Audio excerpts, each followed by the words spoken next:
পবিত্র ঈদে মিলাদুন নবী সাল্লাল্লাহু আলাইহি ওয়াসাল্লামের মাহফিল। আপনারা মনে রাখবেন, আমি আপনাদের কাছে এই ঈদে মিলাদুন নবী সাল্লাল্লাহু আলাইহি ওয়াসাল্লাম শব্দটার আগে একটু বঙ্গানুবাদ করে দিই, আপনারা বুঝতে পারবেন।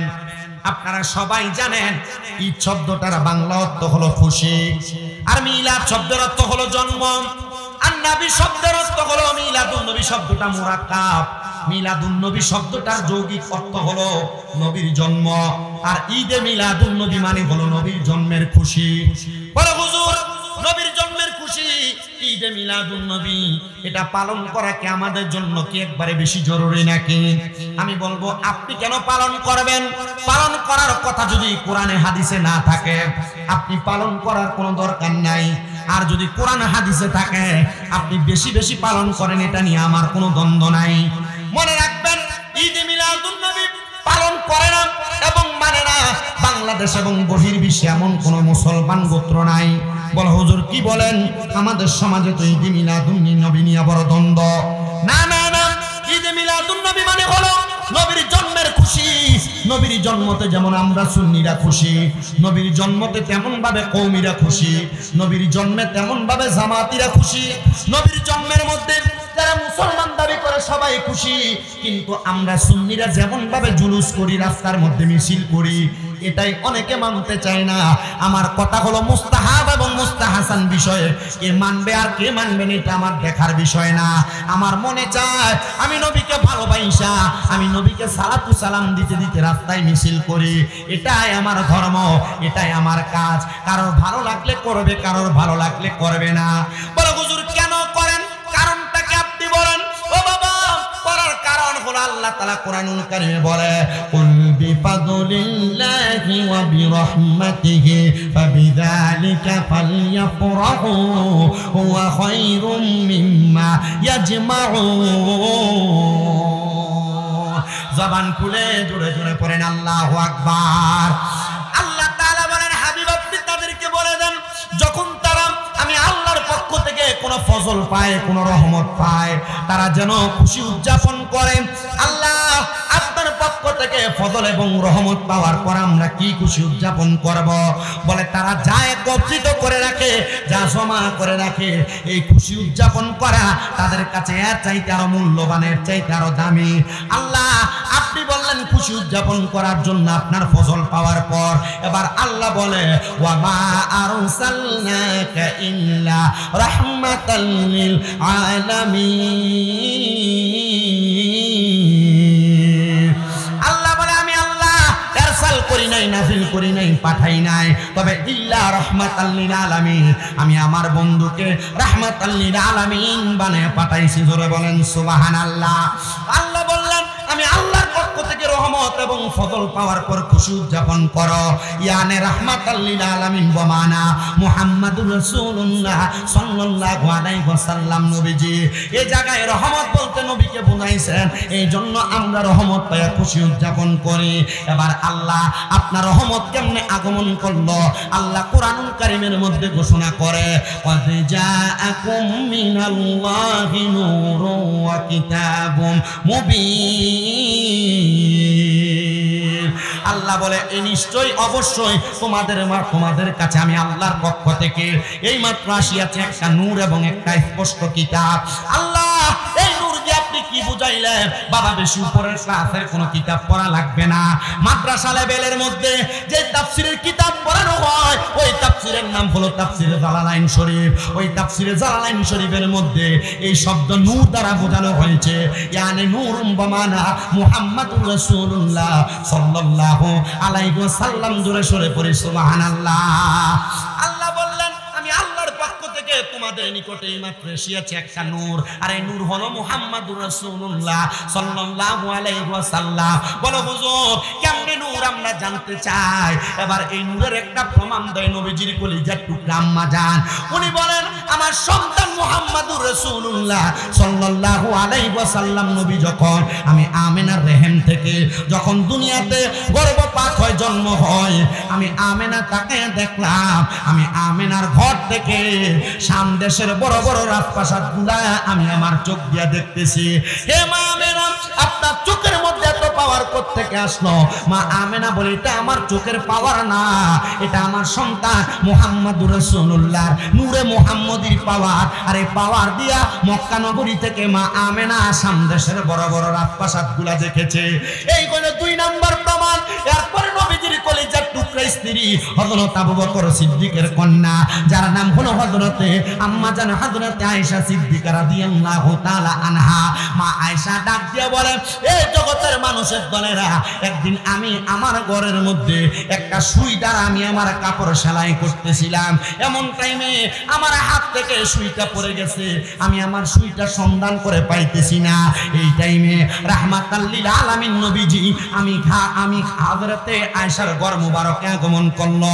আমি দেখলাম আমার নবীজি ঘরের মধ্যে আগমন করে সালাম প্রদান করতেছে। তখন আমার নবীজির দাঁত মুবারকের নূরানি পাওয়ারে আমি আমার হারানো সুইটা খুঁজে পেয়েছি। জোরে সরে পড়েন সুবহানাল্লাহ। এ মুসলমান ইমানদার, গভীর মনোযোগ দিয়ে বয়ান শ্রবণ করার চেষ্টা করবেন।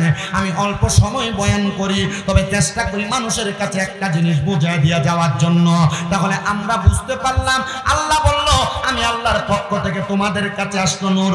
মা আমেনা বলল আমি আমার নূরের আলো দিয়ে শাম দেশের রাজপ্রাসাদ দেখেছি। আম্মা জান আয়েশা সিদ্দিকা বলল ওই নূরের আলোতে আমি সুইখন সন্ধান করে পাইলাম। তার মানে বোঝা যায় আমার আল্লাহ তাআলা ওই নবীকে রাহমাতাল লিল আলামিন নবীকে নূরে মুহাম্মদী বানায়া দুনিয়ার জমিনে পাঠাইছেন। জোরে বলেন সুবহানাল্লাহ। মুসলমান ইমানদারেরা, গভীর মনোযোগ দিয়ে বয়ান শ্রবণ করবেন। ওই নবী কিভাবে দুনিয়াতে আগমন করলো, ওই নবী কিভাবে দুনিয়াতে আগমন করলো। দুনিয়ার কন্যা সন্তানেরা যখন গর্ভে সন্তান প্রসব করার জন্য গর্ভ ধারণ করে, দেখবেন তাকায়া তাদের গর্ভটা কেমন জানি উঁচা হয়ে যায়। কিন্তু রাহমাতাল লিল আলামিন নবী দুনিয়ার কোন সাধারণ মানুষের মতো দুনিয়াতে আগমন করে নাই। ইয়া রাসূলুল্লাহ, নবীজি আপনি কেমনে দুনিয়াতে আগমন করলেন? আরে আগমনের খবর আসবে পরে, আগে তো আমার নবীজির আম্মা জানের গর্ভে যাক না রে বাবা। বলে হুজুর কেমনে গেল? আমার নবীজির আব্বা জান, যার নাম হযরতে খাজা আব্দুল্লাহ, নবীজির আব্বা জানেরা মানে নবীজির চাচা জানেরা ছিল 1 জন না 10 জন। এই 10 জনের মধ্যে আমার নবীজির আব্বা জান ছিল সর্বকনিষ্ঠ, সর্বছোট। নবীজির আব্বা জানের যত ভাই ছিল ওনারা একজন একজন করে দুনিয়া থেকে বিদায় হয়ে গেছে। নবীজির আব্বা জান দুনিয়ার জমিনে এমন নূরানি চেহারা, এমন সুন্দর চেহারা নিয়ে জন্মগ্রহণ করেন। হযরতে আব্দুল্লাহ বলেন, আমি যখন মক্কা নগরীর রাস্তা দিয়ে হাঁটা চলা করতাম, এমন টাইমে মক্কা নগরীর বড় বড় সম্পদওয়ালার কন্যারা আমি আব্দুল্লাহর দিকে তাকায়া মারহাবা মারহাবা জামিলুন বলে বলে আমার দিকে তাকায়া থাকতো।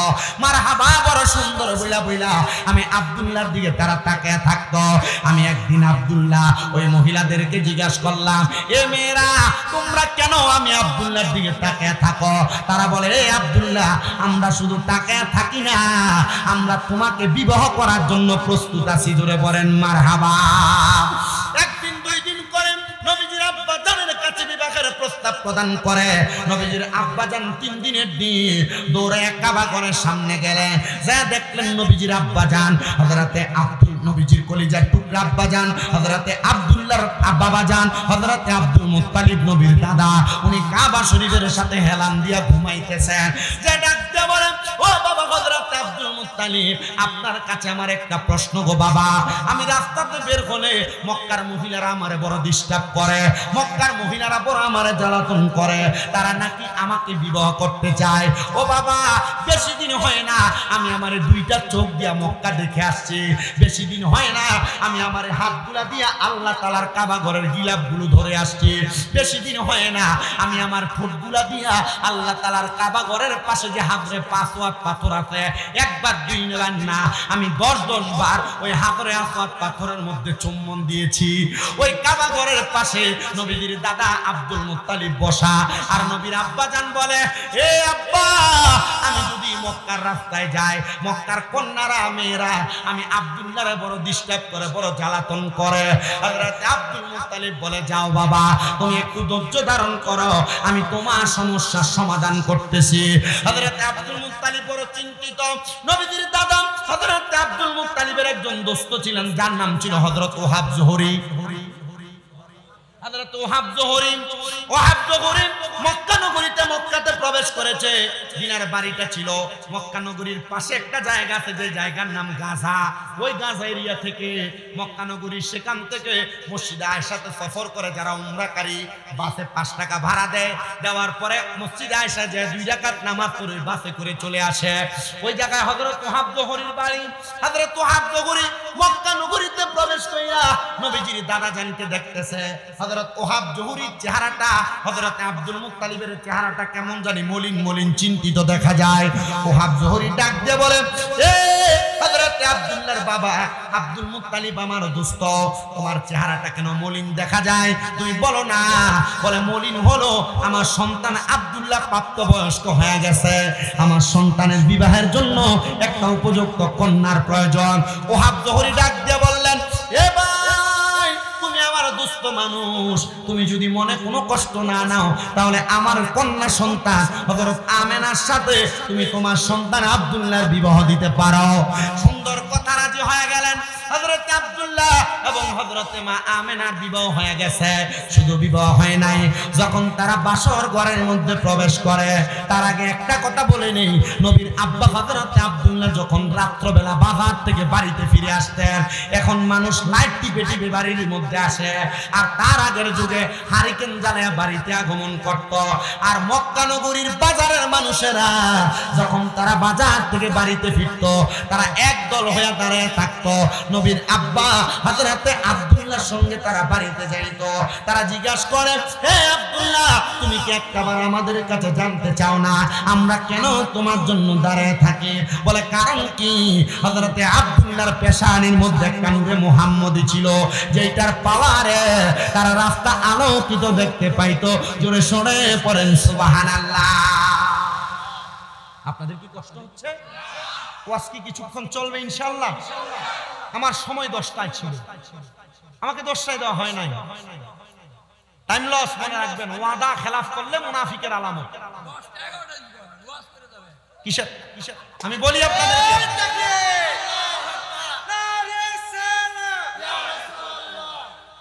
মানুষ এমনি এমনি মুফাজ্জল পাগলা নাম দেয় না।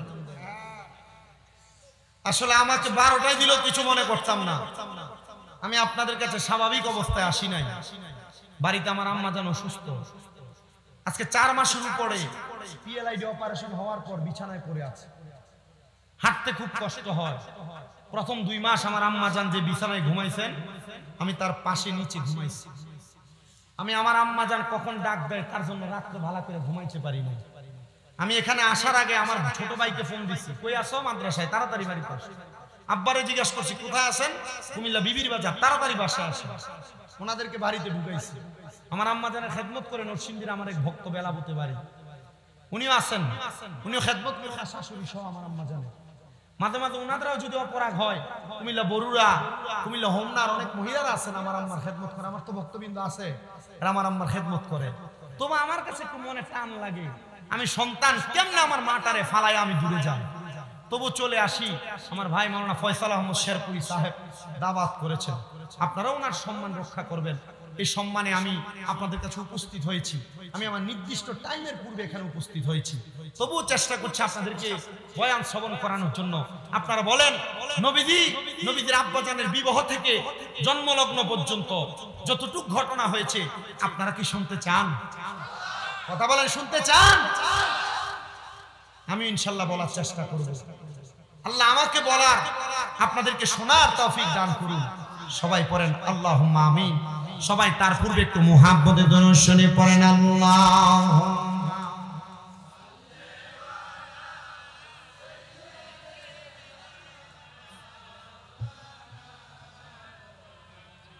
ওয়া আলা আলি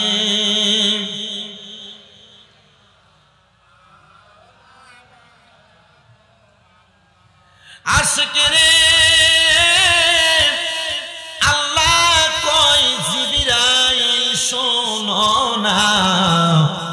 আসমান সাজাও, জমিন সাজাও, আসমান সাজাও, জমিন সাজাও, সাজাও বেহেশত খানা। ইমানদারগণ মাহফিল করোনা, বলেনি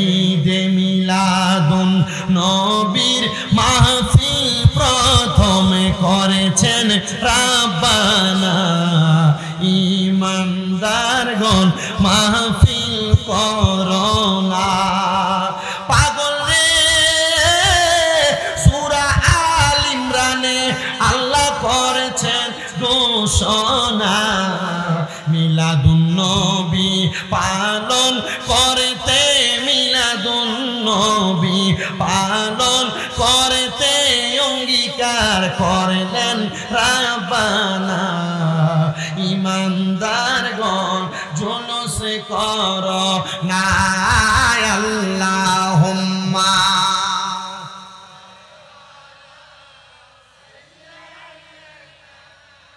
মাওলানা মুহাম্মদ ওয়া আলা আলি সাইয়্যিদিনা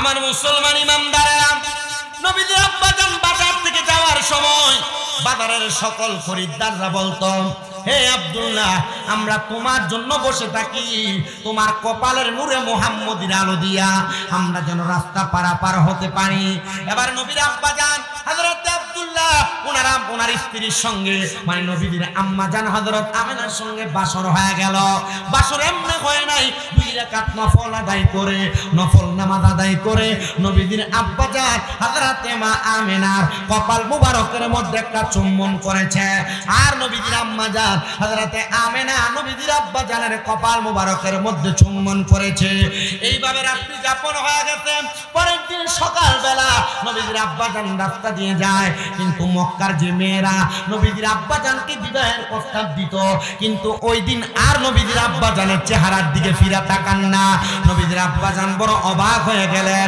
এবার আরেকটু সামনে যায় অন্য মেয়েরাও বিবাহের প্রস্তাব দেয় না নবীর আব্বাজান বড় অবাক হয়ে যায় দৌড়ায়া নবীর দাদা হযরত আব্দুল মুত্তালিবের কাছে গেলেন হে আব্বাজান আপনার কাছে জানতে চাই যে মেয়েরা আমি আব্দুল্লাহকে বিবাহের জন্য একবার দুইবার বলতো কিন্তু তারা আজকে আমাকে বিবাহের কথা বলে না কারণটা কি বলবেন নবীর আব্বাজান হযরত আব্দুল্লাহকে নবীর দাদা আব্দুল মুত্তালিব ডাক দিয়ে বলে আরে আব্দুল্লাহ এটার অন্য কোনো কারণ না গতকালকে বাসর ঘরে প্রবেশ করার আগে তোমার কপালের মধ্যে পেশানির মধ্যে যেই নূরে মুহাম্মদী ছিল ওই নূরে মুহাম্মদী এখন তোমার কপালে নাই তারা তো তুমি আব্দুল্লাহর জন্য পাগল ছিল না তারা তোমার কপালের মধ্যে যেই নূরে মুহাম্মদী ছিল তারা ওই নূরে মুহাম্মদীর পাগল ছিল তারা জানে তুমি আব্দুল্লাহর কাছ থেকে একটা নূর আগমন করবে একটা সন্তান আগমন করবে যার নাম আল্লাহ তাআলা আসমানে রাখবেন আহমদ জমিনে রাখবেন মুহাম্মদ আর ওই নবীজির মা হওয়ার জন্য মক্কার মহিলারা পাগল ছিল বলেন সুবহানাল্লাহ এ পর্দার অন্তরালের আমার আম্মুজিরা আমি আপনাদের কাছে করজোরে আবদার করতেছি গো আমার মায়েরা আপনারা যদি আপনাদের গর্ভ থেকে এমন একটা নেককার সন্তান জন্ম দিতেন চান আপনারা আপনাদের কখনো স্বামীর অবাধ্য হবেন না আপনারা কখনো বেপরদা পাবে চলবেন না বেহায়াপনা করবেন না আপনারা কখনো আপনার চেহারাটা কোনো পরপুরুষকে দেখাইবেন না বাবারে ঘুরবেন না রাস্তায় রাস্তায় বেপরদা ভাবে ঘুরবেন না ও মা আপনাদের কাছে আমার আবদার আপনারা কখনো আপনাদের শরীরের মধ্যে টাইট ফিটিং জামা কাপড় পরবেন না যদি এগুলা করেন তাহলে আপনার গর্ভ থেকে মুহাম্মদ রাসূলুল্লাহর মতো একটা নেককার সন্তান আপনি জন্ম দিতে পারবেন না আপনি দুনিয়াতে এমন সন্তান জন্ম দিবেন যে সন্তান বড় হওয়ার পর আপনি মারে ভাত দিবে না আপনি মাকে আপনি বাবাকে পুরাপুরি বলে ডাকবে এবার আপনারা বলেন একটা নেককার সন্তান জন্ম দেওয়ার জন্য মা বোনদেরকে পর্দা পশিদায় চলার দরকার আছে না না কষ্ট হচ্ছে আপনাদের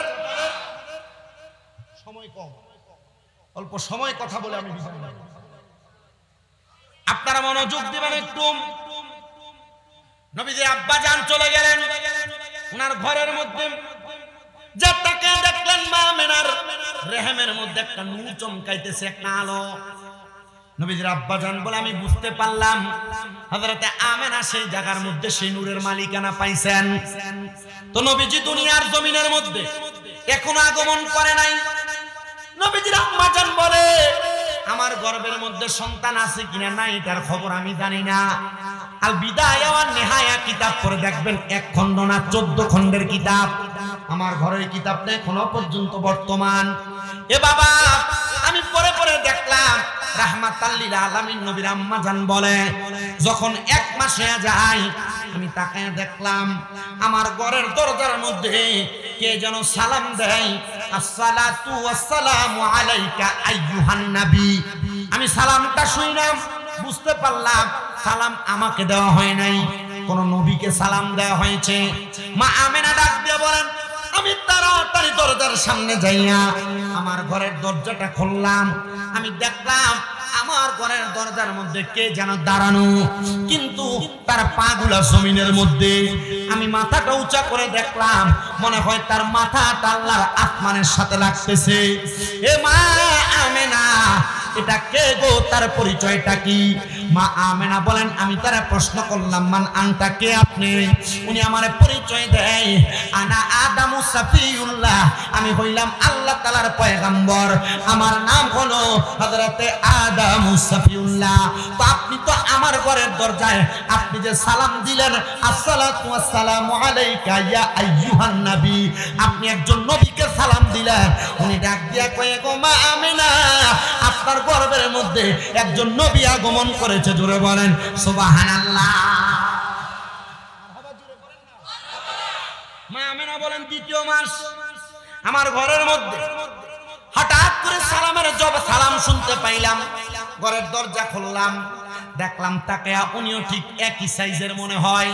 আমি ওনার কদমের দিকে আর মাথার দিকে তাকাইলাম, পরিচয় জিজ্ঞাসা করলাম কে আপনি? উনি আমারে পরিচয় দেয় আমার নাম হলো হযরতে শীষ পয়গম্বর। আপনি কেন আসছেন? বলে রাহমাতাল লিল আলামিন নবীকে সালাম দেওয়ার জন্য। 3 নাম্বার মাস এবার আরেকজন আগমন করলো, জিজ্ঞাসা করলাম আপনার নাম কি? উনি আমার জবাব দেয় আমি হইলাম হযরতে ইব্রাহিম খলিলুল্লাহ। আপনি কেন আসছেন? বলে রাহমাতাল লিল আলামিন নবীকে সালাম দেওয়ার জন্য।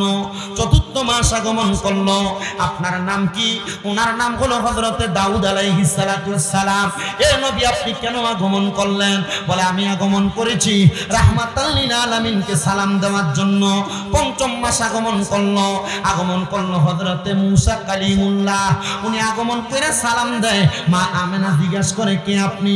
বলে আমি হইলাম হযরতে মূসা কালিমুল্লাহ। কেন আসছেন? বলে রাহমাতাল লিল আলামিন নবীকে সালাম দেওয়ার জন্য। 6ষ্ঠ মাস আগমন করলো, এবার আরেকজন নবী আগমন করলো যার নাম হযরতে ইউনূস আলাইহিস সালাতু ওয়াস সালাম। আপনি কেন আগমন করলেন? উনি বলে রাহমাতাল লিল আলামিন নবীকে সালাম দেওয়ার জন্য। এই 6ষ্ঠ মাসে নবীজির আব্বা জান দুনিয়া থেকে বিদায় হয়ে গেছে। আরে আমার সরি নবীজির বাবা জান 3 মাসের মাথায় ইন্তেকাল করে চলে গেছেন। আমার নবী রাহমাতুল লিল আলামিন নবীজির আম্মা জান বলে আমি দেখলাম 6ম মাস আগমন করলো। আমি জিজ্ঞাসা করলাম আরেকজন নবী, আমি বললাম আপনার নামটা কি, পরিচয়টা কি? উনি বলেন আমার নাম হযরতে মূসা আলাইহিস সালাতু ওয়াস সালাম। 6ষ্ঠ মাস আমার নাম হযরতে নূহ আলাইহিস সালাতু ওয়াস সালাম। আপনি কেন আগমন করলেন? বলে আমি রাহমাতের নবীকে সালাম দেওয়ার জন্য। 8ম মাসে আরেকজন নবী আসলেন, 9ম মাসে আরেকজন নবী আসলেন যার নাম হযরত ঈসা রূহুল্লাহ। বলে আপনি কেন আসলেন? বলে রাহমাতাল লিল আলামিন নবীকে সালাম দেওয়ার জন্য। 7জন নবী নবীজিকে জন্মের স্বাগতম, 9জন নবী নবীজিকে জন্মের স্বাগতম জানানোর জন্য আগমন করলেন। এ পর্দার অন্তরালের আমার মা, এ যুবক ভাইরা, মুরব্বী বাবারা, নবীজির আম্মা জান বলে 9 মাসে 9 জন নবী আমাকে সালাম দিতে আসে নাই, তারা সালাম দিতে আসছে আমার গর্ভে যে রাহমাতাল লিল আলামিন নবী আসছে ওনাকে সালাম দেওয়ার জন্য।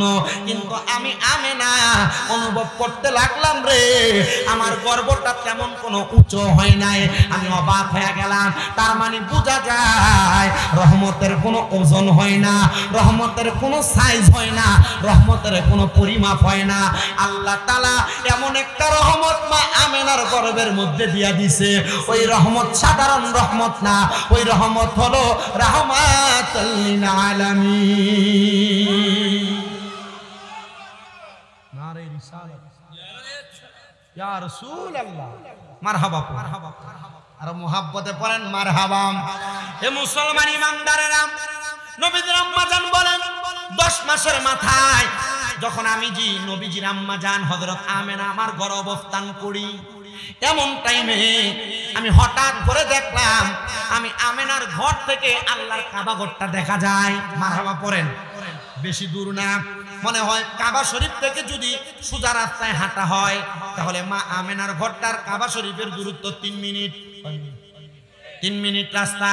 আমি আমার এই হাত দিয়া নবীজি যেই ঘরে জন্মগ্রহণ মানে নবীর মিলাদ হয়েছে সেই ঘরটা আমি ধরেছি। সেই ঘরের মধ্যে একটা লাইব্রেরি বানায় রাখছে, যে লাইব্রেরি মক্কা লাইব্রেরি, মাকতাবাতে মক্কা। মারহাবা পড়েন না। আমি ওই ঘরের মধ্যে প্রবেশও করলাম।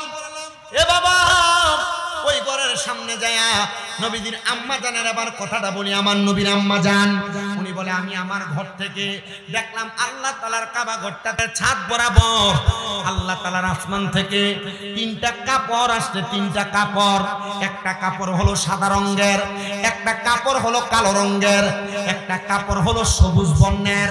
এই 3টা কাপড় যখন আগমন করলো আমি মা আমেনা তাকে দেখলাম এই কাপড়ের মাঝখান দিয়া একটা সুন্দর নূরানী চেহারাওয়ালা একটা মহিলা আগমন করলো।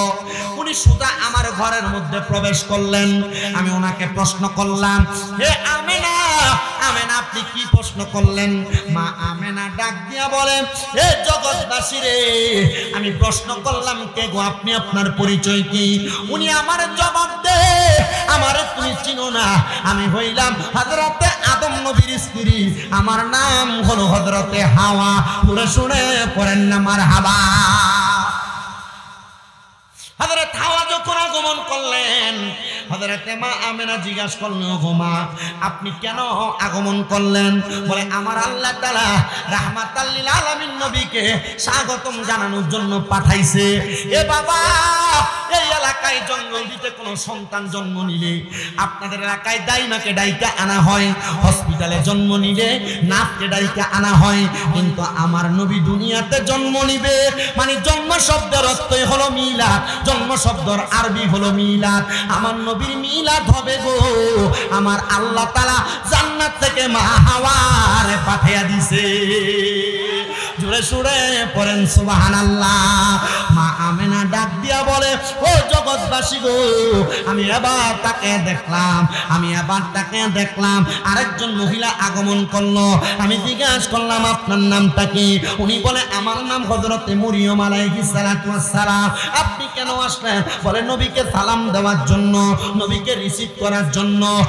আমেনা বলে আরেকজন মহিলা আগমন করলো, ওনার নাম হলো হযরতে আসিয়া। আমি জিজ্ঞাসা করলাম কেন আগমন করলেন? উনি বলেন নবীকে স্বাগতম জানানোর জন্য। হযরত হাওয়া, হযরত মরিয়ম, হযরতে আসিয়া। এবার চতুর্থ আরেকটা মহিলা আগমন করলো। মা আমেনা ডাক দিয়া কয়, কে গো আপনার পরিচয় কি? বলে আমার নাম হলো হযরতে হাজেরা। আপনি কেন আসলেন? বলে নবীকে সালাম দেওয়ার জন্য।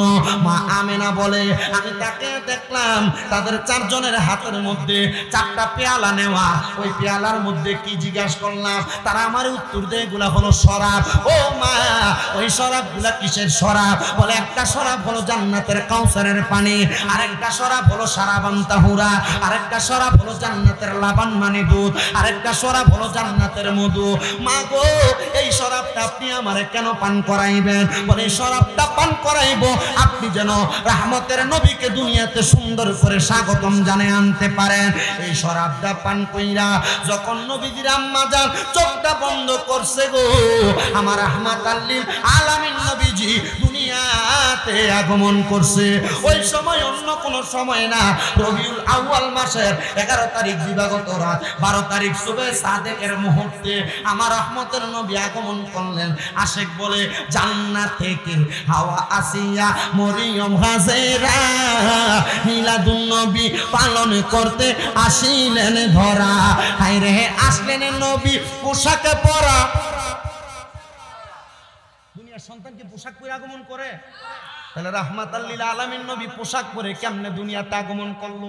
ইতিহাস গ্রন্থ পড়েন না, শুধু শুধু বকবক করেন।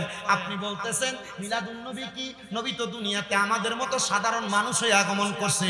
বাবাজি সাবধান, সতর্ক, নবীর ব্যাপারে কোনো মন্তব্য করার আগে চিন্তা করে করা লাগবে। কথা কোন ঠিক কিনা? বলে হুজুর নবী তো আমাদেরই মতো। আল্লাহ না কোরআনে বলছে কুল ইন্নামা আনা বাশারুম মিসলুকুম ইউহা ইলাইয়া।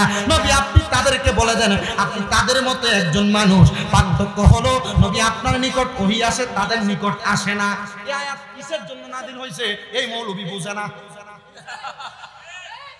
এই আয়াত কেন নাযিল হয়েছে মৌলবী বুঝে না।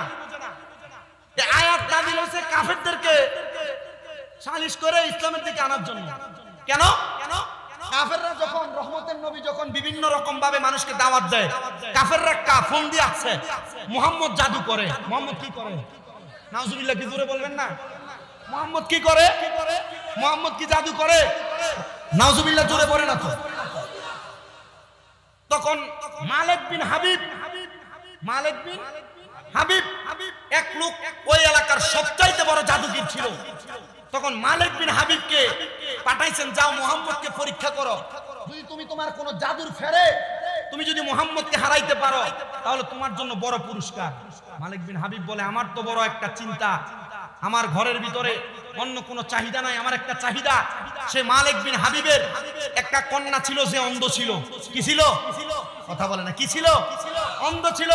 মালিক বিন হাবিব বলে, এই মক্কার কাফের, তুমি আমাকে বলছো মুহাম্মদকে যদি আমি লাঞ্ছিত করতে পারি, তুমি আমার কন্যাকে যদি চোখ বালা করে আইনা দিতে পারো, তাহলে আমি তোমার এই প্রস্তাবে রাজি। বলে, ঠিক আছে, তুমি মুহাম্মদকে বেয়াসুতি করো, তাহলে তোমাকে তোমার কন্যাকে সুস্থ করে দেওয়া হবে। মালিক বিন হাবিব হাতের মুঠের ভিতরে অনেকগুলা পাথর নিছে, নুড়ি পাথর। কি পাথর? নুড়ি পাথর নিয়ে মুহাম্মদ সাল্লাল্লাহু আলাইহি ওয়াসাল্লামের কাছে গেছেন। এই আব্দুল্লাহর বেটা মুহাম্মদ ডাক দিয়ে ভাবে বলে, ইহুদিদের আচরণ, আশিকের আচরণ আর মুনাফিকের আচরণ কি এক রকম হতে পারে? কথা বলে, আমরা আশিক, এজন্য আমরা রাসূলকে ইয়া রাসূলুল্লাহ বলে ডাক দেই। জোরে বলেন মারহাবা। আর বাংলার সমাজে বহু মানুষ ইয়া রাসূলুল্লাহকে ফালতু বলে, ইয়া রাসূলুল্লাহকে বাজে বলে। আমার কথা হচ্ছে, যে বলে সে তার মতো। ইয়া রাসূলুল্লাহ ফালতু নয়, সাহাবায়ে কেরাম নবীকে ইয়া রাসূলুল্লাহ বলেছে। এটার প্রমাণ ইবনে মাজাহ শরীফের একটা হাদিস। রাসূল সাল্লাল্লাহু আলাইহি ওয়াসাল্লাম সাহাবায়ে কেরাম নবীকে বলে, ফাকালা ইয়া রাসূলুল্লাহ সাল্লাল্লাহু আলাইহি ওয়াসাল্লাম, সাহাবায়ে কেরাম বলে, ইয়া রাসূলুল্লাহ আপনি জবাব দেন, ও নবী, আইয়ুল ইসলাম খায়রুন, ইসলামে উত্তম ব্যক্তিকে? নবী বলে, ক্বালা রাজুলুন দাঈফুন মুস্তাদাফুন যুতিমরাইন লা ইউকাবলাহু লাও আকসামা আলাল্লাহি লা বাসা। ওই ব্যক্তি উত্তম যার চেহারার দিকে তাকাইলে আল্লাহর কথা মনে হয়। এই হাদিসে সাহাবায়ে কেরাম নবীকে ইয়া রাসূলুল্লাহ বলে সম্বোধন করেছে। তো বলে, আমরা যদি ইয়া রাসূলুল্লাহ বলি এটাতে কোনো বাধা আছে? কে করছে ইয়া রাসূলুল্লাহ? তাহলে সাহাবায়ে কেরাম নবীকে ইয়া রাসূলুল্লাহ বলছে। মারহাবা, মারহাবা। আপনাদের কষ্ট হচ্ছে, অসুবিধা হচ্ছে আপনাদের? ইয়া রাসূলুল্লাহ কি বলবে, চলবে না বন্ধ থাকবে? বেশি বেশি ইয়া রাসূলুল্লাহ চলবে না বন্ধ থাকবে? নারে রিসালাত, নারে রিসালাত, নারে রিসালাত। যখনই নারে তাকবীরের স্লোগান হবে সাথে সাথে নারে রিসালাত হবে। কেউ যদি বলে না চলবে না, এটা ভালো না, এটা স্লোগান, ওই স্লোগান, আমাদের মানার কোনো দরকার। আল্লাহ আমাদেরকে বোঝার তৌফিক দান করুন। কষ্ট হচ্ছে আপনাদের, বুঝতে অসুবিধা হচ্ছে আপনাদের? মালিক সিনার আয়েশা নবীকে বলে, এ মুহাম্মদ বলো আমার হাতে কি? মুহাম্মদ সাল্লাল্লাহু আলাইহি ওয়াসাল্লাম বলে, আমি বলবো না, হাতে যা আছে এগুলা বলবে। জোরে বলবেন না? আসতে বললেন সুবহানাল্লাহ। এই মালিক সিনান, আমি বলবো না, তোমার মুখে যেটা আছে সেটা বলবে। বলে, বলেন আপনি কি পাওয়ার দেখাবেন? মালিক সিনান বলেন, আমি আমার মুখটা খুলি নাই, মুখের হাতের পাথর ওই ভিতরে থাইকে পড়ে লা ইলাহা ইল্লাল্লাহু মুহাম্মাদুর রাসূলুল্লাহ সাল্লাল্লাহু। এই পর্দার অন্তরালের মা বোনেরা, নামাজ পড়ো না, পর্দা করো না, কোরআন পড়ো না। এ মা, এমন একটা নবীর কালেমা পড়েছো যেই নবীজি যদি বলে আমি তোমাকে চিনি না, তোমার কোনো উপায় নাই। ওই নবীর কালেমা পড়ে নামাজ কেমনে ছাড়ো? ওই নবীর কালেমা পড়ে রোজা কেমনে ছাড়ো? ওই নবীর কালেমা পড়ে কোরআন পড়া কেমনে ভুলে গেলা? আম্মা, এই নবীর কোরআন পড়ে কেমনে ব্যাপারটা ঘুরো? পরপুরুষের সামনে যাও। আম্মা, আবদার করি আপনাদের কাছে, মনে রাখবেন আল্লাহর নবী বলে, একটা মহিলার কারণে 4 প্রকার পুরুষ মানুষ দোজখে যাবে। কোন স্বামী যদি তার স্ত্রীকে পর্দা না করায়, ওই স্ত্রীর কারণে স্বামী দোজখে যাবে। কোন সন্তান যদি তার মাকে পর্দা না করায়, তাহলে সন্তান তার মার কারণে দোজখে যাবে। কোন ভাই যদি তার বোনকে পর্দা না করায়, তাহলে ওই ভাই তার বোনের কারণে দোজখে যাবে। আর কোন বাবা যদি তার মেয়েকে পর্দা না করায়, তাহলে ওই বাবা তার মেয়ের কারণে দোজখে যাবে। এই 4 প্রকার ব্যক্তি দোজখে যাবে। এবার আপনাদের সিদ্ধান্ত, আপনারা দোজখে যাবেন না মহিলাদেরকে পর্দায় ঢুকাবেন? হুজুর পর্দায় ঢুকাবো, আমি বাড়িতে যেয়ে পর্দার কথা বললে বেটি আমার ধমক দেয়। এমন মহিলা সমাজে আছে না নাই? মা, আমি আপনাদের সন্তানের মতো আপনার পায়ে হাত দিয়ে বলি, মা স্বামীকে ধমক দিয়েন না, স্বামীর কথার উপর কথা বলেন না। আল্লাহর নবী বলে ওই ঘর জাহান্নাম যেই ঘরের মধ্যে স্বামীর উপর মহিলার গলার আওয়াজ শোনা যায়। আর আপনার স্বামী কোনো কথা বললে আপনি আপনার স্বামীর কথার উপর বলেন তুমি বুঝো না, এ মা, জান্নাতে যাওয়া বন্ধ হয়ে যাবে। স্বামীর মনে কষ্ট বলে। আর আপনারা ঠিক করেন না, মহিলা কোনো কাজ করলে উল্টাপাল্টা হইলে আপনি আপনার বউয়ের মা বাবার নাম তুলে গালি দেন। কে বলেছে? রহমতের নবী বলে, হে দুনিয়ার পুরুষেরা, তোমরা তোমাদের নারীদেরকে, মহিলাদেরকে, স্ত্রীদেরকে তাদের মা বাবার নাম তুলে গালি দিও না। ইয়া রাসূলুল্লাহ, কেন? নবী বলে, আমি মহিলাদের বাবা। আপনি আপনার মহিলার স্ত্রীর যখন গালি দেন, অমুক মারানির জি দেন কিনা, তখন গালি যে কার উপরে পড়ে? নবীর উপরে পড়ে। গালি দেওয়া থেকে বিরত থাকবেন। মা বোনদেরকে বলবো, স্বামীর ইজ্জত করবেন, সম্মান করবেন, তাজিম করবেন। আপনাদের কষ্ট হচ্ছে বাবা, আমার ওয়াজ এমনই, আমার ওয়াজ অল্প কিছুক্ষণ সময় দেখেন, আমি অনেকগুলো বিষয় আপনাদেরকে টাচ দিচ্ছি। যদি আপনাদের কষ্ট হয় আল্লাহর রাস্তে ক্ষমা করে দিবেন। আমি দোয়া করি আমার এই মুফাজ্জল পাগলার জন্য, আমি দোয়া করি এই মাদ্রাসায় যারা 1 টাকা থেকে শুরু করে 1000 লাখ লাখ টাকা দিয়ে মাদ্রাসা জান্নাতের বাগান সাজিয়েছেন। আপনারা জানেন না এই মাদ্রাসা জান্নাতের বাগান আপনার এলাকাবাসীর জন্য কত বড় নাজাতের একটা ফয়সালা। আর যদি জানতো, জঙ্গলজির মানুষ এখনো পর্যন্ত ঘরে থাকতো না। আলহামদুলিল্লাহ, আল্লাহ আমাদেরকে আসার তৌফিক দান করেছেন। সবাই দুরূদ শরীফ পড়েন, আল্লাহুম্মা।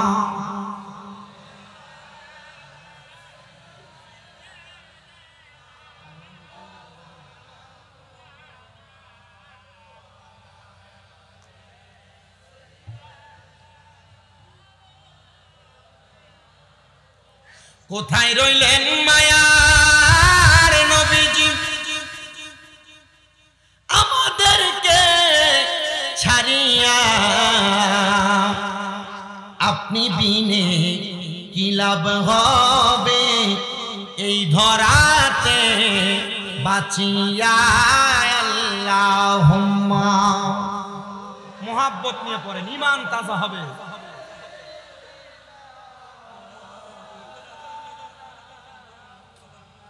وعلى آل سيد পরেন সালাতু সালাম জানাই, দুরূদ সালাম জানাই আপনার পরে নবী গো। আমরা গুনাহগারে বলেন সালাতু সালাম জানাই, দুরূদ সালাম জানাই আপনার পরে নবী গো। সালাম আমরা গুনাহগারে গো জানাই, আমরা গুনাহগারে। সালাম আমরা গুনাহ জানাই, আমরা গুনাহগারে নবী গো। আমরা ও নবী আপনি তো খোদার বন্ধু, আমায় পার কইরা দেন ভব সিন্ধু গো। আপনি দয়া না করিলে, আপনি দয়া না করিলে কে করিবে মোরে নবী গো। আমরা হে বলেন সালাতু সালাম জানাই, দুরূদ সালাম জানাই আপনার পরে নবী গো। ও নবী মদিনার পাক মাটিতে, আরে স্বর্ণের একটি মিম্বর আছে গো। আরে সে মিম্বরে খুতবা দিতেন, সে মিম্বরে খুতবা দিতেন দিনের নবী মুস্তাফা। তোমরা যদি যাও গো মদিনা, বলেন সালাতু সালাম জানাই, দুরূদ সালাম জানাই আপনার পরে নবী গো। মুসলমান এই নবীর উম্মতের দল। ওই মালিক সিনান বলে, রে মুহাম্মাদুর রাসূলুল্লাহ কি জাদু দেখাইলা রে, তোমার জাদুতে আমি পাগল পারা হয়ে গেলাম। মুহাম্মাদুর রাসূলুল্লাহ বলে, নবীদের দ্বারা যদি কোনো অলৌকিক ঘটনা ঘটে এটা জাদু না, এটারে আমার আল্লাহ বলছেন মুজিজা। জোরে শুনে পড়েন সুবহানাল্লাহ। আর তাসাউফ তত্ত্ব তরিকতের কিতাব পড়ে দেখলাম, কোন আল্লাহর ওলি দ্বারা যদি কোনো অলৌকিক ঘটনা ঘটে এইটাকে বলা হয় কারামত। কথা কয় না, কি বলে? আল্লাহর ওলিদের দ্বারা কোনো যদি অলৌকিক ঘটনা ঘটে সেটা কারামত, নবীদের দ্বারা অলৌকিক ঘটনা ঘটলে মুজিজা। কারামতে আউলিয়াও হাক্কুন, ওলিদের কারামত সত্য, মুজিজায়ে নবিয়া হাক্কুন, নবীদের মুজিজাও সত্য। ও নবী গো, বুঝতে পারলাম এটা আপনার মুজিজা, তাহলে আপনি বলেন না ও মুহাম্মাদুর রাসূলুল্লাহ আপনি আর কি জানেন? বলে অন্য কোনো কিছু না রে, আমি আরেকটা জিনিস জানি রে, তোমার বাড়িতে তোমার কন্যা সন্তানটা চোখে দেখতে পারে না, আমি মুহাম্মাদুর রাসূলুল্লাহ দোয়া করে দিলাম, আমার দোয়ার বরকতে আল্লাহ তোমার কন্যার চোখ ফিরিয়ে দিছে, যে দেখো। ওই মালিক সিনান বলে, আমি বাড়িতে যে দেখলাম আমার চোখ কানা মাইয়াটা চোখ দিয়া দেখতেছে, তার মানে বোঝা যায় মানুষের তাকদীর কোনোদিন পরিবর্তন হয় না, ইল্লা বিদুআ, দোয়ার মাধ্যমে পরিবর্তন হয়ে যায়। জোরে শুনে পড়েন মারহাবা। এজন্য আপনারা যারা মুরব্বি আছেন আমাদের জন্য দোয়া করবেন, আপনারা যারা ছোট আছেন আপনারা সব সময় মুরব্বিদের কাছে দোয়া চাইবেন। মুরব্বিরা জেনে হোক না জেনে হোক মাঝে মাঝে আমাদেরকে ধমক দেয়, মুরব্বিদের কথার উপরে আপনি টক্কর দিবেন না। মুরব্বিরা যেভাবে ধমক দিক, মুরব্বিরা যেভাবে বলুক, মুরব্বিরা কিছু না কিছু বুঝে বলছে। কথা বলেন না কেন? আমাদের সমাজে এমন অনেক ছেলেরা দেখা যায় মুরব্বিরা তাদেরকে বিভিন্ন বিষয়ে ডাক দিলে ঘাড় পাক দিয়ে দাঁড়ায়। আপনি কি বুঝেন? এই কথা বলেন না কেন? এরা বেয়াদব, এরা বেয়াদব, এরা সমাজের নোংরা আবর্জনা। যারা মুরব্বিদের সাথে বেয়াদবি করে, মুরব্বিদের সাথে বেয়াদবি করবা না, মুরব্বিদের সাথে আদব রক্ষা করবা। আমি আমার এই শেরপুরের জঙ্গলদি মাদ্রাসার সব ছাত্রদেরকে বলবো, মাদ্রাসার ছাত্রীদেরকে বলবো, কখনো উস্তাদদের সাথে বেয়াদবি করবা না। আমার এক উস্তাদ আমাদেরকে একটা বাক্য শিখিয়ে দিয়েছে, আল আদাবু খায়রুম মিনাজ যাহাবি ওয়াল ফিদ্দাতি, আদব হলো স্বর্ণ এবং রূপার চাইতে উত্তম। যদি বেয়াদবি করেন, বেয়াদব রাস্তাঘাটে পাওয়া যায়, আদব স্বর্ণ রূপার থেকে উত্তম বলছে। স্বর্ণ রূপা বাজার থেকে কিনে পাওয়া যায়, আদব টাকা দিয়ে কিনে পাওয়া যায় না। কথা বলেন ঠিক কিনা? এজন্য জঙ্গলদি মাদ্রাসার যত শিক্ষক আছে আপনারা এলাকাবাসী রাজা বাদশাকে যেমন সম্মান করে মাদ্রাসার শিক্ষকদের কেমন সম্মান করবেন, মাদ্রাসার ছাত্ররা শিক্ষকদের কেমন সম্মান করবেন। হুজুর কেন? মনে রাখবেন আল উলামা ওয়ারাসাতুল আম্বিয়া, উলামায়ে কেরাম নবীদের ওয়ারিস। নবী দেখেন নাই, উলামায়ে কেরাম দেখতেছেন। উলামায়ে কেরামকে সম্মান করলে, নবীকে সম্মান করলে যে সওয়াব পাইতেন আল্লাহ সে সওয়াব লিখে দিবেন। আমাদের সমাজ উলামায়ে কেরামকে 2 টাকার মৌলবি বলে। হ্যাঁ বাবা, 2 টাকার মৌলবি বলে। যাদেরকে তুমি ডাকো এই মৌলবি তোমাকে সুপারিশ করে জান্নাত দিবে। মৌলবীর এক কাপ চা খাওয়াও, লাভ হবে। মৌলবীর একটা সালাম দাও, লাভ হবে। কারণ আল্লাহ তাআলা এক একজন মৌলবীর হাতে অসংখ্য জান্নাতের টিকিট ঠিকাদারে দিবেন। বলে হুজুর কি বলেন? আমাদের জন্য সুপারিশ আমাদেরকে আল্লাহ ছাড়া কে রক্ষা করবে? বেশি উপরের ক্লাস থাকবে না, মাদ্রাসার ক্লাস 9, 10 এর হাদিস এবং ফিকার কিতাব পড়ে দেখেন, একজন না 6 প্রকার ব্যক্তি আমাদের জন্য সুপারিশ করবে। 6 প্রকার। কয় প্রকার ব্যক্তি? 6 প্রকার ব্যক্তি সুপারিশ করবে। এর মধ্যে মিনান নাবিয়িন ওয়া সিদ্দিকিন ওয়া শুহাদাই ওয়া সালিহিন, 1 নাম্বার নবীরা সুপারিশ করবে, আমাদেরকে বাঁচায় জান্নাতে নিয়ে যাবে। ওয়া সিদ্দিকিন, সিদ্দিক যারা সত্যবাদী তারা সুপারিশ করবে। ওয়া শুহাদা, যারা শহীদ তারা আমাদের জন্য সুপারিশ করবে। ওয়া সালিহিন, যারা নেককার বান্দা আল্লাহর ওলি মাশায়েখে পীরে কামেল তারা আমাদের জন্য সুপারিশ করবে। এরপরে আও হাদিস শরীফের মধ্যে বলে আল উলামা, উলামায়ে কেরাম সুপারিশ করবে। চিন্তা করে দেখছেন আমাদের জন্য সুপারিশ করবে মানে বুঝেন, মানে আপনার জন্য সুপারিশ করবে। আল্লাহ এই গুনাহগার গুনাহ করছে, বুঝে নাই, ছেড়ে দেন। আল্লাহ বলবে তাদের ইজ্জতের কারণে ছেড়ে দিন। আপনার কাছে উলামায়ে কেরামকে সম্মান করতে কষ্ট হয়, আল্লাহর ওলিদেরকে সম্মান করতে কষ্ট হয়। আল্লাহর ওলিদের হাতের মধ্যে চুমা দিলে আপনার মুখে দিয়ে বেদাতের ফতোয়া আসে। আপনি বলতে থাকেন আল্লাহ তাআলা আমরা যারা এই আমলগুলো করতেছি আল্লাহ এগুলোর ফায়দা আমাদেরকে দান করুন। আর এই আবু দাউদ শরীফের হাদিস শরীফ পড়ে দেখলাম মা বাবা এবং উস্তাদ যারা ওনাদের পায়ের মধ্যে চুমা খাওয়া যায় না। আপনারা কোনোদিন আপনাদের মার পায়ে চুমা দিছেন, বাবার পায়ে চুমা দিছেন? আমি বক্তা হইছি আমার মা বাবার পায়ে চুমা দিয়া, আলহামদুলিল্লাহ পড়েন। আমি আমার মার পায়ে চুমা দিয়া বক্তা হইছি। আমি কামিল দ্বিতীয় বর্ষে পড়ি ফেকাতে, আর 6টা মাস গেলে নামের আগে মুফতি লাগা যাবে। তো মুফতি হওয়ার মতো যোগ্যতা আমার নাই, শুধু পরীক্ষা দিচ্ছি। আমি এতটুকু বিশ্বাস করি আমার মার পায়ে বাবার পায়ে চুমা দেওয়ার কারণে আল্লাহ তাআলা আমাকে সম্মানের আসনে এই যে প্রধান বক্তা বানায়া কোথায় 9 ঘন্টার রাস্তা। নারে রিসালাত, আয় না নারে রিসালাত নেই, অভ্যাস নাই, এখন থেকে নারে রিসালাত বলে মারহাবা পড়ে। মা বাবার পায়ে চুমা দিবা ইনশাআল্লাহ। মানুষের সামনে এখন যে সমাজ, মানুষের সামনে দিও না, মানুষ মনে করবে সেজদা দেয়, যেন মানুষ এটা সেজদা না বুঝে। আমি যেদিন আমার আব্বার পায়ে চুমা দিছি, আমার আব্বা কয় দেখ পোলা কি পাগলামি করে।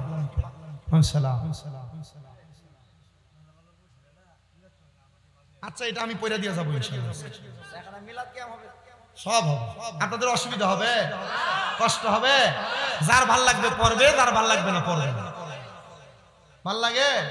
হ্যাঁ আমি জানি শেরপুরের মানুষের ভালো লাগে। আল্লাহ কবুল করেন, আমিন পড়েন। মিলাদ কিয়াম যেমন দাঁড়ায় করবেন, নবীর শানে কেউ যদি গুস্তাকি করে তার বিরুদ্ধে একসাথে মাঠে নামবেন।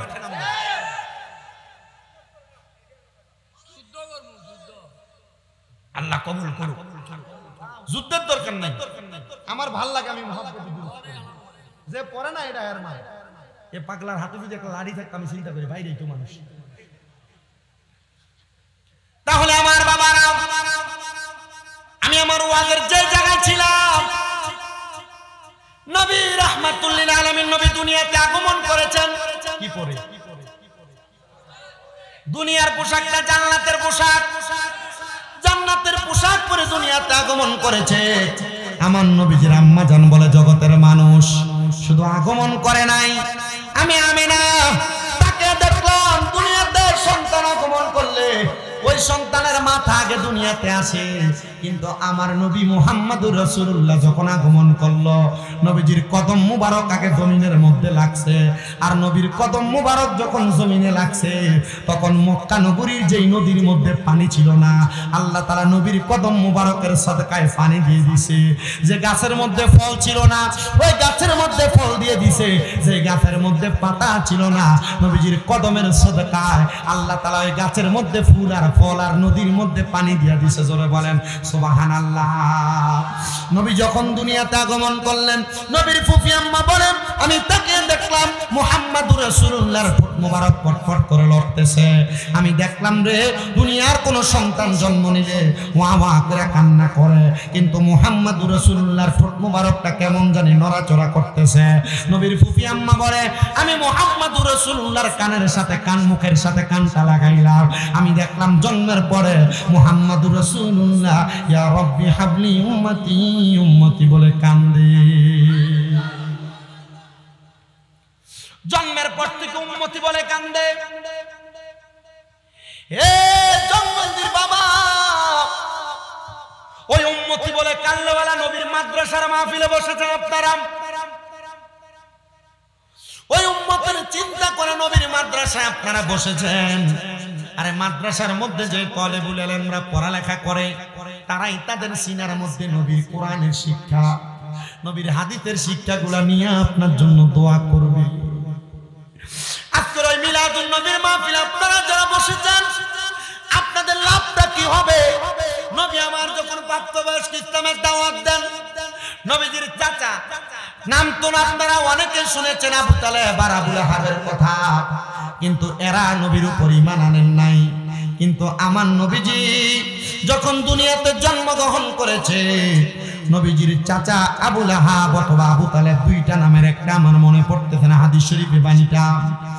নবীজি তখন স্বপ্ন দেখলেন নবীজির চাচা জাহান্নামের আগুনের মধ্যে জ্বলতেছেন। আমার নবী প্রশ্ন করলেন, এ চাচা আপনার কবরে কেমন অবস্থা, আপনার সঙ্গে কবরে কেমন আচরণ করা হয়? উনি বলে আমার সঙ্গে কবরে বড় কঠিন আচরণ করা হয়, কিন্তু যেদিন সোমবার দিন আগমন করে আমি চাচার মুখের মধ্যে আমার ডান হাতের শাহাদাত আঙ্গুলটা যখন ঢুকাই আমার মুখের মধ্যে আমি একটা শান্তির শরাব পান করি। এ চাচা কেন গো, কেমনে আপনি শান্তি পাইলেন জানতে চাই। উনি বলে অন্য কোনো কারণে আমি শান্তিটা পাই না, একটাই মাত্র কারণ গো, একটাই মাত্র কারণ। যখন আমার কাছে আমার একটা দাসী ছিল যার নাম ছিল সুহাইবা, ওই সুহাইবা আমি চাচার কাছে আইসা বলেছে নবীর চাচা হযরত আব্দুল্লাহর ভাই, আপনার ভাইয়ের স্ত্রী আমেনার গর্ভ থেকে আপনার ভাতিজা আগমন করেছে। আর আমি নবীর চাচা আমার ডান হাতের শাহাদাত আঙ্গুল দিয়ে তার এইভাবে ইশারা দিয়ে বলছি তোমাকে আযাদ করে দিলাম। আর আমার আল্লাহ তাআলা নবীর জন্মে খুশি হইয়া দাসীকে আযাদ করে দেওয়ার কারণে আমি চাচাকে সোমবার দিন আনন্দ, সোমবার দিন কবরের আযাব মাফ করে রাখে। চিন্তা করে দেখেন, নবীর চাচা ঈমান আনেন নাই, নবীর আগমনে খুশি হওয়ার কারণে আঙ্গুলের ইশারা দিয়ে দাসী মুক্ত করে দেওয়ার কারণে আল্লাহ তাআলা নবীর চাচাকে কবরের মধ্যে আযাব থেকে মুক্ত রাখেন। তা আমরা নবীর উম্মতেরা যদি নবীর মিলাদুন নবীতে খুশি হইয়া মাহফিল করি তাহলে আমার আল্লাহ তাআলা আমাদেরকে কতটুকু বড় বড় নেয়ামত দান করবে চিন্তা করে দেখেন। এ আমার জঙ্গল দিল বাবা, ওই নবী রাহমাতুল লিল আলামিন নবীর উপরে আল্লাহ তাআলা কোরআন নাজিল করেছেন। ওই কোরআনের একটা আয়াতে কারিমা আল্লাহ তাআলা কোরআনুল কারিমে বলেন ওয়া আবুদুল্লাহা ওয়া লা তুশরিকু বিহি শাইআন ওয়া বিল ওয়ালিদাইনি ইহসানা।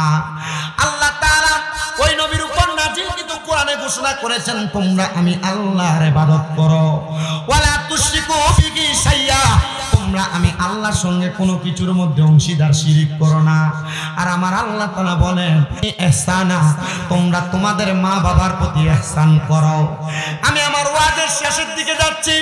এ বাবা, আল্লাহর কোরআনে তিনটা জিনিসের কথা বলেছে আল্লাহর ইবাদত করার জন্য। 2 নাম্বার শিরিক যেন না করে, শিরিক যেন না করে। আর 3 নাম্বার মা বাবার খেদমত, মা বাবার প্রতি ইহসান করার জন্য। সন্তানের দল আল্লাহর ইবাদত করলেন না, ওই 2টা করলেন আপনি জাহান্নামী। আবার 2টা করলেন মা বাবার খেদমত করলেন না, আপনি জাহান্নামী। এই জন্য আপনাদের সবার কাছে আপনার রে বাবা, আপনারা যদি আমার আল্লাহ তাআলার কাছে প্রশংসিত এবং দামি হইতে চান, আপনারা দুনিয়াতে নামাজ রোজার পাশাপাশি শিরিক মুক্ত থাকার পাশাপাশি আম্মা আব্বার বড় খেদমত করবেন। আজকে আপনাদের এখানে আসার সময় আমি যখন এলেঙ্গা পার হয়ে কালীহাতের দিকে ঢুকতেছি, একটা ছেলে যশোর থেকে আমার ফোন দিয়া বলে হুজুর আপনি একটু আমার আম্মার জন্য দোয়া করবেন। আমার বড় ভাই আমার আম্মা জানকে মাইরা ঘর থেকে তাড়াইয়া দিছে। হুজুর এখন আমার মা কোথায় আছে আমি জানি না। আমি চিন্তা করলাম যশোরের ছেলেটার মতো কত মা পাগল সন্তানেরা তাদের মা হারাইছে, কত বাবা পাগল সন্তানেরা তাদের বাবাকে হারাইছে। আমি জানি না আজকের জঙ্গল দি জান্নাতের বাগান মাহফিলে কোন সন্তান জানি তাদের মা হারাইয়া বসে গেছে। আমি জানি না আজকের জান্নাতের বাগানে কোন সন্তান জানি তাদের বাবাকে হারাইয়া বসে গেছে। এ সন্তান তোমার মা বাবা কবরে কেমন আছে তুমি সেই খবর জানো না। সন্তান মনে রাখবারে ওই মা বাপকে দুনিয়াতে বাইচা থাকতে খুশি করার চেষ্টা করবা। কারণ আল্লাহর নবী হাদিসে মুবারাকার মধ্যে বলতেছে রিদার রাব্বি ফি রিদাল ওয়ালিদাইন, মা বাবার সন্তুষ্টিতে আমার আল্লাহ তাআলা সন্তুষ্ট হয়ে যায়। এ যুবক ভাই, এ মুরব্বি বাবা, তোমরা অনেকেই তো তোমাদের মা বাপরে ধমক দাও, তোমরা অনেকেই তোমাদের মা বাপরে উঁচা গলায় কথা বলো। তোমার কি লজ্জা শরম লাগে না রে? কেমনে তুমি তোমার মা বাবার ধমক দাও? সন্তান দে তোর পাও আমার সামনে দে। কেউ যদি ওই মা বাবার মনে কষ্ট দিয়া থাকো, আমি আমার জিহ্বা দিয়া তোমার পাউটা পরিষ্কার করে দিব। তবু আদা করবা ওই মার পায়ের মধ্যে ধরে ধরে মাপ চাইবা। হায়রে আজকের মাহফিলে এমন অনেক সন্তানেরা বসে গেছে, তাদের মা বাবা তারা বড় কষ্ট করে মানুষ করছে। এ সন্তান, তোমার আব্বা জান ঈদের সময় নতুন কোনো জামা কাপড় পরে নাই, তুমি সন্তানকে নতুন জামা কাপড় কিনা পরাইছেন, কিন্তু তোমার আব্বা জান তোমার নতুন জামা কাপড় কিনা দিছে। সন্তান, তোমার কাছে টাকার অভাব নাই, কিন্তু তুমি 500 টাকা দিয়া তোমার আব্বার একটা লুঙ্গি কিনা পরাইতে পারো না। পরাইবে কেমনে? তোমার আব্বা জান তো কবরের বাসিন্দা হয়ে গেছে। মার কাপড়ের রাস্তাটা চিরা ছিল, মার কাপড়টা চিরা মা 10-5 টাকা কাপড় রাস্তাতে বাইন্দা রাখতো, তুমি সন্তানকে দিয়া দিত। ওই মা পান্তা ভাতগুলা খাইতো না, তুমি সন্তান রৌদ্র থেকে স্কুল মাদ্রাসা কাজ থেকে আসতে তুমি খাইলে তোমার পেট ঠান্ডা হবে বলে রাইখা দিত। এখন ওই মা জননী কবরে, সন্তান তোমার ঘরে কত মেহমান খানা খায়, কিন্তু তুমি তোমার মার একটু খানা মুখে তুলে দিতে পারো না। হায় রে আমার বাবা, আমি জানি না এখানে এমন কোন সন্তান বসছে তার মারে বাদ দেয় না, তার বাবারে বাদ দেয় না। এমন অনেক সন্তান, এমন অনেক বিচার আসে, হুজুর অমুকে তার মারে বাদ দেয় না। মা বাপ সকাল বেলা এক ভাইয়ের ঘরে ভাত খায়, দুপুর বেলা আরেক ভাইয়ের ঘরে, রাত্র বেলা আরেক ভাইয়ের ঘরে। তোমার মার ঘরে তুমি 5-6 জন সন্তান ছিলা, তোমার মা বাবা 2 জনে মিলা তোমরা 5-6 ভাই বোনরে নিজে না খেয়ে খাওয়াইছে। কেমনে রে তোমরা ওই মা বাপরে জুদা করে দিছ? হে আব্বাজি, মা বাপরে খাওয়াইলে তোমার সম্পদ কমবে না। আল্লাহ নবীজি শিখিয়ে দেয়, কোন সন্তান যদি তার মার জন্য বাবার জন্য 1 দিরহাম খরচ করে, আল্লাহ তাআলা তারে লক্ষ কোটি গুণ বাড়ায়া দুনিয়াতে সম্মানিত করে দেয়। হায়রে, কেউ যদি ওই মা বাপরে কষ্ট দিয়া থাকো, দে তোর পাও আমার সামনে দে, আমি তোর পায়ে দিব্বা লাগে আমি পরিষ্কার করে দিব। কারণ কি জানো, মা বাবার মনে কষ্ট দিয়া শুধু শামীম দেবা না, শুধু শেরপুর, জামালপুর, ময়মনসিংহ ডিস্ট্রিক্টের বড় আলেম দিয়া ওয়াজ করাও কোনো লাভ হবে না। কারণ ওই মা তোমার জন্য জান্নাত, ওই মা তোমার জন্য জাহান্নাম। মা বাপরে যদি খুশি রাখো জান্নাত পাইবা, মা বাপরে যদি কষ্ট দাও জাহান্নাম জাহান্নাম। কারণ সাখাতুর রব্বি ফি সাখাতিল ওয়ালিদাইন, মা বাবার অসন্তুষ্টিতে আমার আল্লাহ অসন্তুষ্ট হয়ে যায়। আজকের মাহফিলটা কবুল হবে কিনা এটার গ্যারান্টি কেউ দিতে পারবে না রে যুবক, কেউ দিতে পারবে না রে মুরব্বী বাবা। আমি জানি না পর্দার অন্তরালে কোন মহিলাটা বসে রয়েছে, তার মা কবরে, তার বাবা কবরে। আজকের মাহফিল তখন মনে করবা কবুল হয়েছে যখন শুনবা এলাকার কোন মুরব্বী আগামীকালকে চা দোকানে বসে বলে, হ্যাঁ এই শামীম দাদা কুমিল্লা থেকে 9 ঘন্টা 9.5 ঘন্টা জার্নি করে আসছে, সে বলে গেছে মা বাবারে কষ্ট দিলে আল্লাহ তাআলা কষ্ট পায়, জান্নাত পায় না সন্তান।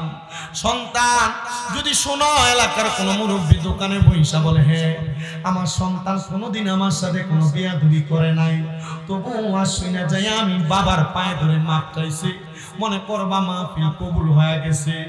যদি কোনো মহিলা একজন আরেকজনকে বলে, আমার সন্তান কোনোদিন আমার সাথে কোনো অন্যায় করে নাই, তবু আমার সন্তান ওয়াজ শুনে বাড়িতে যায় আমার পায়ে ধরে মাপ চাইছে, মনে করবা মাহফিল কবুল হয়ে গেছে। বলে হুজুর, যাদের বাড়িতে বাবা আছে তারা বাড়িতে যাইয়া বাবার পায়ে ধরে মাপ চাইবে, আমার তো আব্বা নাই, আমি কার পায়ে ধরে মাপ চাইবো? এই সন্তান অনেকে চিন্তা করতেছো, হুজুর যাদের বাড়িতে মা আছে তারা বাড়িতে যাইয়া মার পায়ে ধরে মাপ চাইবো। হুজুর আমার তো মা নাই, আমি কার পায়ে ধরে মাপ চাইবো? আল্লাহ তুমি তাকে দেখো, এই শেরপুর জেলার অন্তর্গত শেরপুর সদরের জঙ্গলদি মাদ্রাসা ময়দানে কত এতিমেরা বসছে তার আর মা নাই, কত এতিমেরা বসছে তার আর বাবা নাই।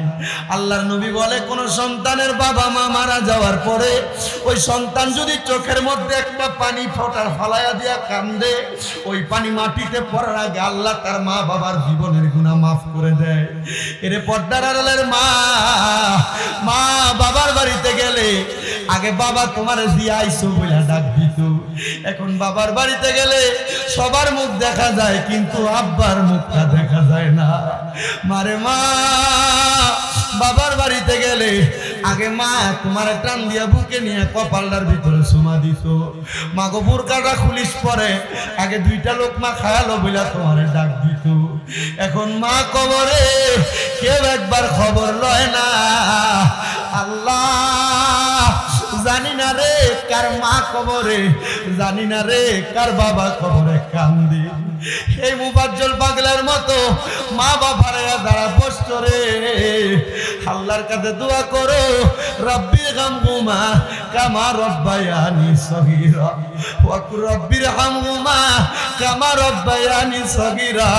আল্লাহ ইয়েতিম সন্তানগুলা তারার মারে তারার বাপরে এই শেরপুরের এই জঙ্গলদির গুরুস্থানে 3.5 হাত মাটির কবরে বিছানা না বিতে শুয়ে দিতে, যেই মা দামি কাটে ঘুমানোর কথা, যেই বাবা দামি কাটা গায়ে দিয়া দামি কম্বল গায়ে দিয়া ঘরে ঘুমানোর কথা, আজ ওই মা বাবা কবরে মাপ চাই তোমার দরবারে গো আল্লাহ।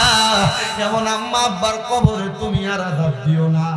সন্তান মা বাপ তোমার জায়গা জমি দিয়া গেছে, লাখ লাখ টাকা কোটি কোটি টাকা দিয়া গেছে। সন্তান ওই টাকা পয়সা পাইয়া তুমি দুনিয়াতে বসবাস করো, ওই টাকা পয়সা পাইয়া দুনিয়াতে আনন্দ ফুর্তি করো। ওই মা বাবা কবরে কেমন আছে জানো না, ওই আম্মা কবরে কেমনে শুয়ে রয়েছে জানো না, ওই বাবা কবরে কেমনে শুয়ে রয়েছে জানো না। বাবা তুমি কেমন আছো ছোট মাটির ঘরে, তোমার কথা হৃদয় মাঝে পড়ছে বারে বারে। বাবা গো ও বাবা, বাবা গো ও বাবা। আগে কোনো অন্যায় করলে বাবা তোমার ডাক দিয়ে বাড়ি নিয়ে যাইতো, বাবা তোমার ধমক দিত। এখন অন্যায় করো, ডাক দেওয়ার মতো কেউ নাই, কে দিব বাপ দি কবরে। আগে এক বেলা ভাত না খাইলে মা তোমার ডাক দিয়া বলতো পেটটা দি পিঠের সাথে লাইগা গেছে, এ সন্তান একটু খানা খাও না কেন। এখন 2-3 বেলা খানা না খাইলে কেউ একবার খানা খাইছুনি বলে জিজ্ঞাসা করে না। এ সন্তান আব্বা আম্মা যেই বাড়ি দিয়া গেছে, চিন্তা করো যদি না দিয়া যাইতো, যদি ভাড়া থাকতা, মাসে যদি 5,000 টাকা করে ভাড়া দিতা, 12 মাসে 60,000 টাকা ভাড়া লাগতো। ওই মা কবরে চলে গেছে, ওই আব্বা কবরে চলে গেছে। বাজারে কত সুন্দর সুন্দর আপেল আঙ্কুর মালটা আছে, আব্বা আম্মার একটা আপেল কিনে খাওয়াইতে পারো না। এ সন্তান আব্বাকে নিজের রাস্তায় কোনো ভালো খানা দেখলে নিজে খাইতো না, লুঙ্গির খোটে কইরা নিয়ে আসতো। আব্বা নিজে খায় নাই, এখন তোমার কাছে টাকার অভাব নাই, তুমি ওই আব্বারে একটু ভালো খাবার খাওয়াইতে পারো না বাবা কবরে। আরে মা বাপরে যদি খাওয়াইতা, মাসে যদি বাবা মার পেছনে 2,000 টাকা করে লাগতো, 12 মাসে 24,000 টাকা লাগতো। মা বাপ যে কবরে চলে গেছে, মা বাপ যদি বাইসা থাকতো, ঔষধ যদি কিনা খাওয়াইতা মাসে 1,000 টাকার, 12 মাসে তো তোমার 12,000 টাকা লাগতো। এই জঙ্গলদির মাদ্রাসাটা এমন ভাঙ্গা চূড়া পড়ে আছে, একটা সন্তান কি আসো দাঁড়াইয়া বলবা হুজুর আমার মা কবরে কেমন আছে আমি জানি না, বাবা কবরে কেমন আছে আমি জানি না। আল্লাহ তাআলা আমার আব্বা আম্মার কাছ থেকে আমার অনেক সম্পদ দিছে, বাবা মা থাকলে খাওয়াইতাম। আমি একটা সন্তান, আমার আব্বা আম্মার জন্য দোয়া চাই,